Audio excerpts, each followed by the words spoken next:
Assalamualaikum warahmatullahi wabarakatuh. Selamat pagi dan salam sejahtera untuk kita semua.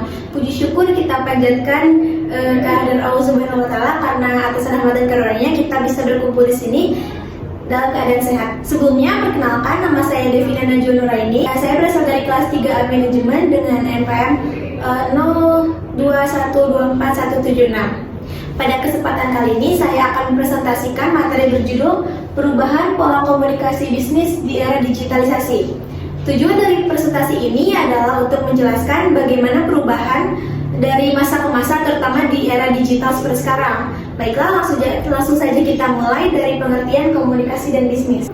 Pertama, kita bahas dulu pengertian komunikasi dan bisnis. Komunikasi bisnis itu proses penyampaian informasi antara individu atau kelompok dalam dunia kerja atau untuk mencapai tujuan tertentu. Tujuannya untuk membangun kerjasama, meningkatkan efisiensi, dan menciptakan pemahaman yang sama antara perusahaan dan publiknya.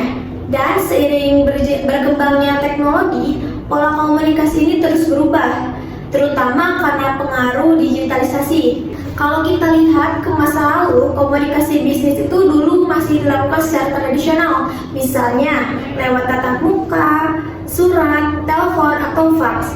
Informasi yang disampaikan sifatnya formal dan satu arah, biasanya dari perusahaan ke pelanggan atau karyawan. Waktu komunikasinya juga lebih lambat karena semuanya tergantung pertemuan langsung. Tapi kelebihannya, hubungan antara perusahaan dan pelanggan terasa lebih personal.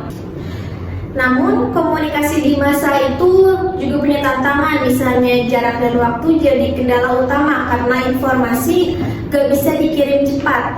Biaya komunikasi juga tinggi seperti iklan cetak atau panggilan telepon antar wilayah.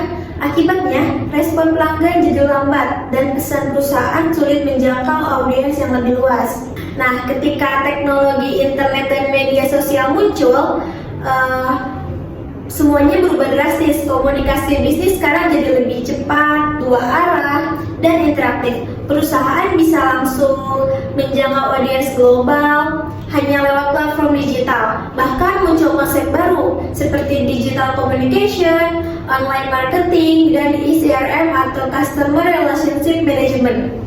Ciri-ciri pola komunikasi digital itu ada beberapa. Pertama, cepat dan real time. Pesan bisa langsung diterima kapanpun. Kedua, fleksibel dan interaktif.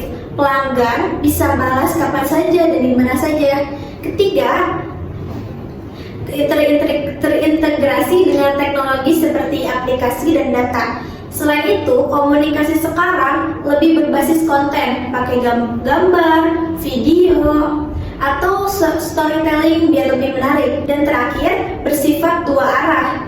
Pelanggan bisa kasih tanggapan langsung kepada perusahaan. Lalu ada dampak digitalisasi terhadap bisnis.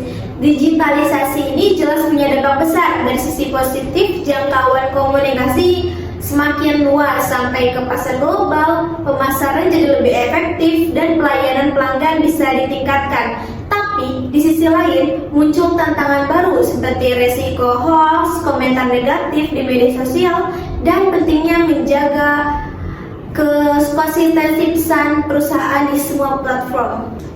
Kalau kita lihat arah perkembangan ke depan, komunikasi bisnis akan makin bergantung pada teknologi canggih dan data. Misalnya, penggunaan AI, big data, dan chatbot untuk analisis perilaku pelanggan. Komunikasi juga bakal makin personal dan otomatis. Bahkan nanti perusahaan bisa pakai virtual reality atau augmented reality buat menciptakan pengalaman komunikasi yang lebih nyata dengan pelanggan.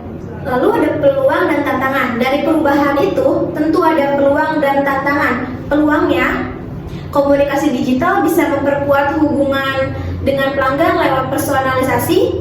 Operasionalisasinya juga bisa lebih efisien karena dibantu teknologi. Tapi tantangannya nggak kalah penting, seperti menjaga privasi data pelanggan, menghindari ketergantungan berlebihan pada teknologi, dan tetap menjaga keaslian serta etika komunikasi digital. Jadi bisa kita simpulkan kalau pola komunikasi bisnis itu udah berubah sangat signifikan dari masa ke masa.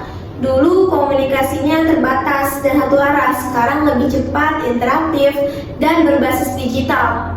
Sedangkan di masa depan, komunikasi bisnis akan makin canggih, personal, dan data-driven. Intinya, perusahaan yang bisa beradaptasi dengan perubahan teknologi akan tetap bertahan dan unggul di era digitalisasi. Sekian presentasi dari saya. Wassalamualaikum warahmatullahi wabarakatuh.